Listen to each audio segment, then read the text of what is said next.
Hello there. My wife and I were looking at a particular video this morning of our niece in America, Amanda, who was speaking in her church for 5 minutes on the finished work of Christ on the cross.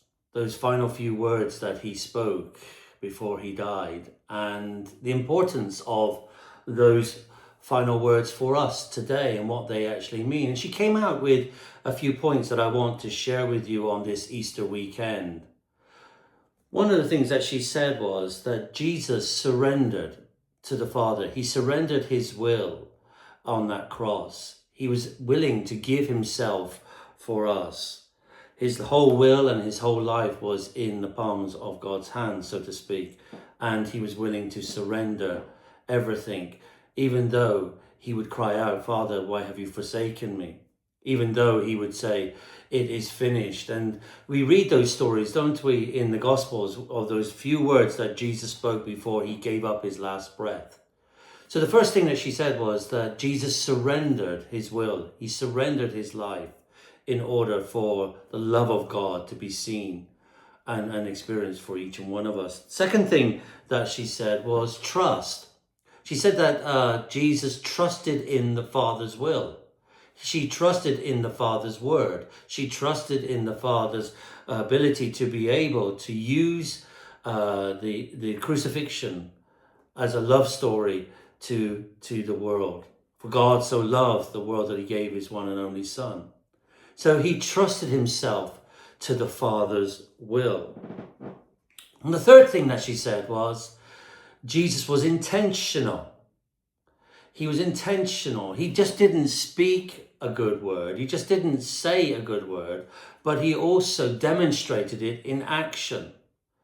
He was intentional in fulfilling the Father's will for his life. He knew that he came to die on a cross.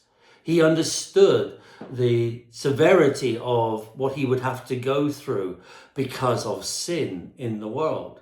And for us to be free from that sin, it meant that he had to suffer severely. But he was intentional. He was willing to go through. He was willing to fulfill the Father's will. And therefore, it got me thinking also, another point was that Jesus was completely committed. Committed to not an idea or an ideology, not something that he could go back on, but he was completely committed to fulfilling the Father's will.